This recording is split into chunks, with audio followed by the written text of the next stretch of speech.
Jason adjusted his tie, casting a quick glance at the clock on his office wall.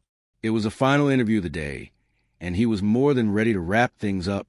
His company, a fast-growing marketing firm, had been searching for a senior strategist, and he had spent the entire day meeting candidates. A knock on the door interrupted his thoughts. His assistant peeked in. "Sir, the last candidate is here."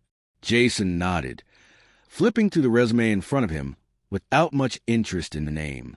"Send them in." The door opened, and the moment the candidate stepped inside, time seemed to slow. His fingers, which had been idly tapping the desk, froze. His breath hitched for just a second before he quickly masked his emotions. Emily, his ex-wife, she looked almost the same as she had 3 years ago, poised, confident, dressed in a sleek black blazer, her hair pulled back into a professional bun.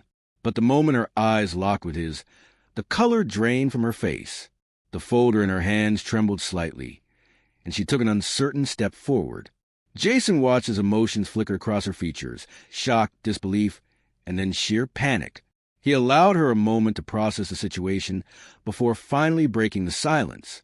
"Ms. Carter," he said smoothly, as though she were just another applicant. "Please have a seat." Emily hesitated. For the first time in her life, she looked unsure of herself. Finally, she sat down, gripping the edges of her folder like it was the only thing keeping her steady. I didn't know you worked here," she finally managed to say. Jason leaned back in his chair, tilting his head slightly as he studied her. A slow smirk formed on his lips. "I don't just work here, Emily. I own this company." Her eyes widened. He noticed the way she swallowed hard. Jason knew exactly what was running through her mind. The last time they had been together, he was a struggling entrepreneur, barely keeping his startup alive. Meanwhile, she had wanted comfort, stability. Things he couldn't provide back then. That was why she had betrayed him. That was why she had chosen someone else. "Well," Jason said, flipping through her resume with feigned interest, "this is unexpected." Emily remained silent, clearly rattled. He let her sit in that discomfort a little longer. "You have experience," he said after a moment. "Let's discuss that. Why did you leave your last position?" Emily straightened, tried to regain her composure. "Company downsizing," she answered, but Jason immediately caught the lie in her voice. "Downsizing," he echoed, tapping his fingers on the desk. "Interesting." She flinched at the knowing tone in his voice. He knew the truth, just as she had secretly kept tabs on him. He had done the same. She had lost everything after their divorce. Her relationship, her financial security, her reputation. The man she had left Jason for, Mark, had seemed like the perfect choice at the time. Wealthy, successful, everything Jason wasn't back then.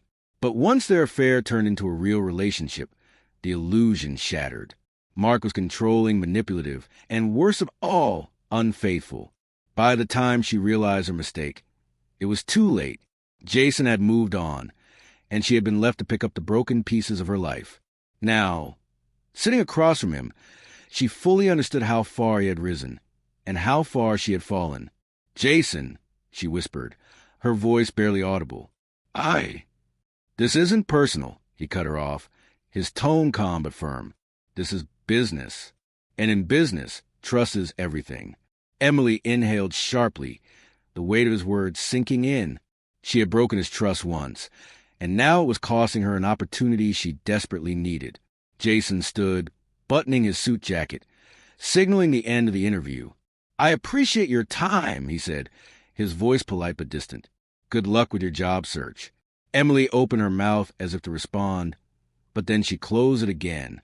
Slowly, she stood, gripping her folder even tighter. With a small nod, she turned and walked toward the door. Jason watched her leave. He felt no anger, no resentment, only closure. 3 years ago, she had walked away from him, believing she had won. Today, he was the one walking away, knowing that he had.